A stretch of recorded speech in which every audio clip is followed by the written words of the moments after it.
পদ্মশ্রী নগেন্দ্রনাথ রায়কে সম্বর্ধনা জানালেন তারাই আশ্রয় ওয়েলফেয়ার অর্গানাইজেশন। রাজবংশী ভাষায় রামায়ণ অনুবাদকারী পদ্মশ্রী প্রাপক নরেন্দ্রনাথ রায়কে অর্থাৎ নগেন্দ্রনাথ রায়কে সম্বর্ধনা জানালেন তারাই আশ্রয় ওয়েলফেয়ার অর্গানাইজেশন। আর রবিবার তার শিব মন্দির চৈতন্যপুরের বাড়িতে সংগঠনের সদস্যরা তাকে সম্বর্ধনা জানান।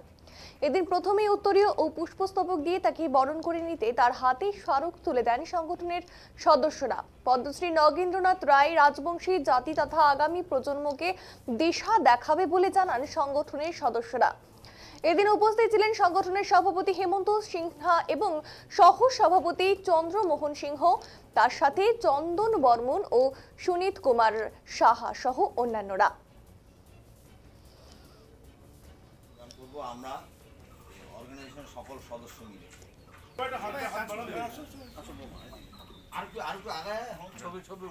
ফটো নেই।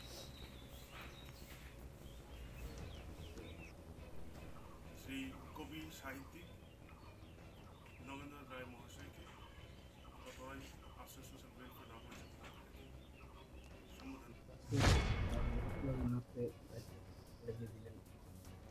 আমি চন্দন কুমার বর্মন, সদস্য তরাই আশ্রয় সোশ্যাল ওয়েলফেয়ার অর্গানাইজেশনের পক্ষ থেকে আমরা এখানে এসেছি। আজকে আমাদের কাছে খুব আনন্দের দিন এবং খুব গর্বের দিন যে গতকালই আমরা আন্তর্জাতিক মাতৃভাষা দিবস হিসেবে আমরা উদযাপন করেছি।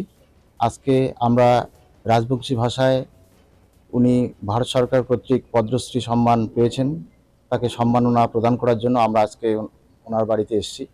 আমরা খুবই আনন্দিত। তার অনুপ্রেরণায়, তার লেখায় আমাদের রাজবংশী ভাষা আমাদের রাজ্য থেকে, আমাদের দেশ থেকে দেশান্তরে আরও প্রস্ফুটিত হবে, আরও বিকশিত হবে, এই বার্তাই উনি আমাদেরকে দিলেন।